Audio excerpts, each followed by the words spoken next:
इस समाज के मानस में हिंसा हमेशा रही, यानी जो बड़े लोग हैं, और आप जानते हैं कौन बड़े लोग हैं क्योंकि उनका चरित्र आज भी नहीं बदला, अगर उन्होंने हिंसा की तो वो हिंसा नहीं है। लेकिन किसी गरीब ने, किसी वंचित ने, किसी दलित ने, किसी पिछड़े ने 4 थप्पड़ खाने के बाद एक बार हाथ पकड़ लिया तो वो हिंसा हो गई।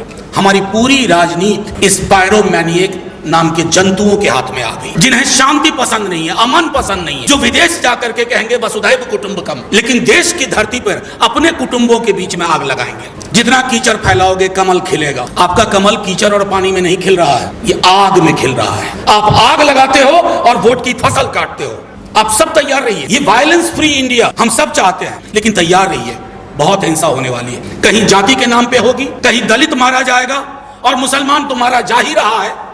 जब तक हमारी राजनीति में इन बाबाओं का प्रेजेंस होगा, सुबह शाम ये बहस हुआ करेगी, तब तक आप वायलेंस फ्री समाज बनाने की कल्पना न करें। रामनवमी के दौरान दंगे की आशंका होती थी, लेकिन तब दंगा करने वाले सहमते थे। आज दंगा करने वाले को पता है कि मंत्री पद उसके लिए उपलब्ध है, लेकिन ये खून आपके दरवाजे तक पहुंच गया, ये मेरे दरवाजे तक पहुंच गया है। कहानी मुसलमान से शुरू हुई थी, अब इस देश में कोई महफूज नहीं है। सीवर की डेथ की चिंता नहीं है, लेकिन हाँ, मस्जिद घूम करके गड्ढा खोद रहे हो कि कहीं कुछ मिले, ताकि देश की राजनीति, आपकी श्रद्धा इस बात में नहीं है कि वहां शिव निकले या फलाना निकले, आपकी आस्था इस बात में है कि एक और मसला मिले हाथ में। करने की स्थिति में तो कोई नहीं है इस देश में। मेरे अंदर इतना भी जज्बा नहीं है। मैं सुन रहा था कि हम सब लोग, चलिए पहले औपचारिकताओं से शुरू करता हूँ पूरे मंच के लिए, साथियों के लिए, और बड़ी संख्या में मैं कैमरा देख रहा हूँ। इसमें से ज़्यादातर कैमरा वायलेंस फ्री इंडिया चाहते हैं, लेकिन कुछ कैमरे ऐसे भी हो सकते हैं जो ये सोच रहे हों कि कुछ मिले मसाला यहाँ से कि शाम की डिबेट कराई जा सके। इस समाज के मानस में हिंसा हमेशा रही। मेरे एक मित्र रतन नीचे बैठे हुए हैं। एक हम पढ़ते थे, वैदिकी हिंसा हिंसा न भवति, यानी जो बड़े लोग हैं, और आप जानते हैं कौन बड़े लोग हैं क्योंकि उनका चरित्र आज भी नहीं बदला, अगर उन्होंने हिंसा की तो वो हिंसा नहीं है। लेकिन किसी गरीब ने, किसी वंचित ने, किसी दलित ने, किसी पिछड़े ने 4 थप्पड़ खाने के बाद एक बार हाथ पकड़ लिया तो वो हिंसा हो गई। तो हिंसा की पूरी परिभाषा को भी देखना होगा।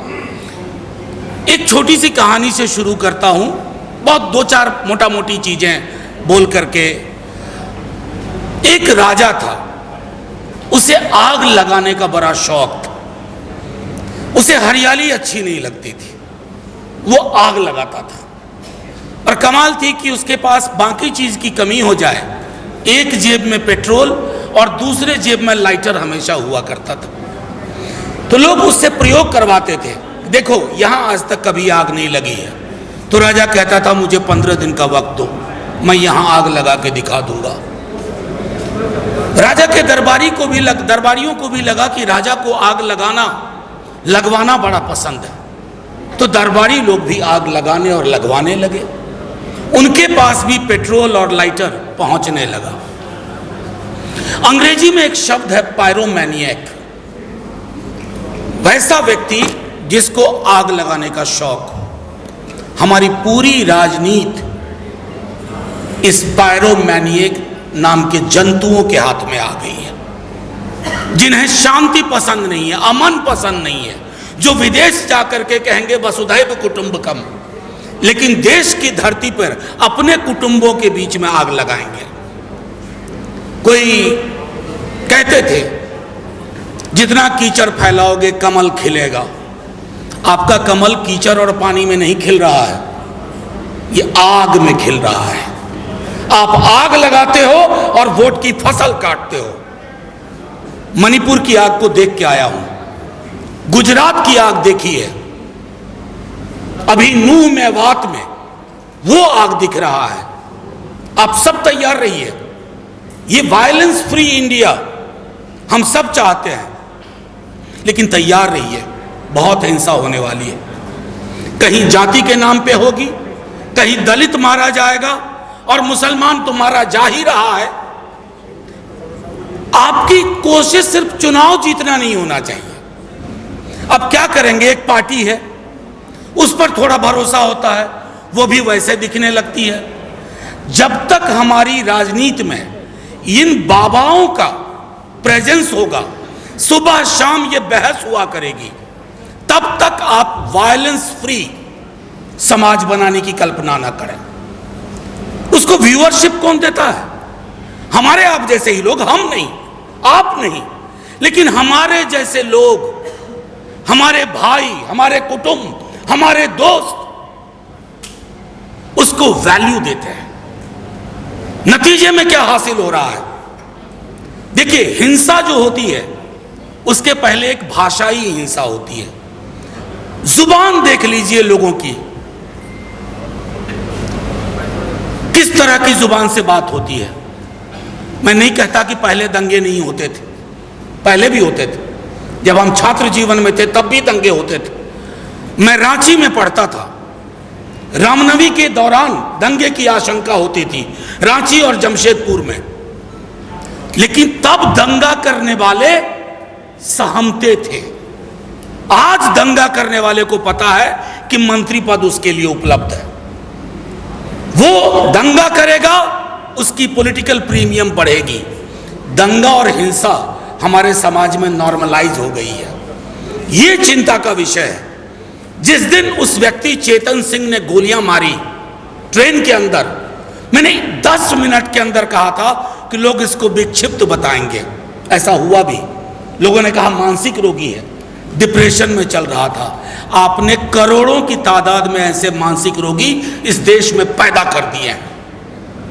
हमारी कोशिश है कि उनको मानसिक रोग से निकाला जाए, और यह तब तक नहीं होगा जब तक हम लड़ाई अलग अलग लड़ेंगे। कि दलित की लड़ाई अलग, मुसलमानों की लड़ाई अलग, किसानों की लड़ाई अलग, मजदूरों की लड़ाई अलग, स्टूडेंट्स की लड़ाई अलग, शिक्षकों की लड़ाई अलग। ये तो टापू में तनहा तनहा लड़िएगा तो आग लगाने वाले राजा को और आसानी हो जाती है। उसे पता है कि एक को संभाल लो, अभी बाकी संभल जाएंगे। देखते देखते एक देश की इतनी बड़ी आबादी को इनविजिबलाइज कर दिया गया, अदृश्य कर दिया गया। पॉलिटिकल पार्टीज भी चुप रहना शुरू कर दी। करे यार ये तो ठीक नहीं है, इस पर ज्यादा मत बोलो, वो वोटर नाराज हो जाएंगे। पॉलिटिकल पार्टीज का काम ये भी होता है कि आप एडुकेट करिए, अपने लोगों को बताइए। असल में दिक्कत हुई है बीते दिनों में, ये जो ब्रांड मेकर्स और आ गए हैं पॉलिटिक्स में, तो उन्होंने कार्यकर्ताओं को खत्म कर दिया। अब किसी भी पॉलिटिकल पार्टी को नॉर्मली कार्यकर्ता नहीं चाहिए। वो कहीं विदेश से पढ़ा हुआ कोई एक बंदा आएगा, उसके साथ 15-20 लोगों की टीम होगी और वो पीआर का काम देखेगा। तो कोई पॉलिटिकल पार्टी हो जो कार्यकर्ताओं की गर्भ से निकली है, उस पार्टी में भी कार्यकर्ताओं को उस रूप में नहीं देखा जाता जैसे अब तक।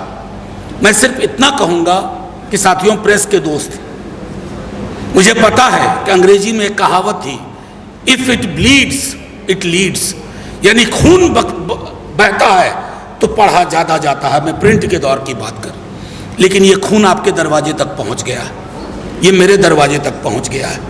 कहानी मुसलमान से शुरू हुई थी, अब इस देश में कोई महफूज नहीं है।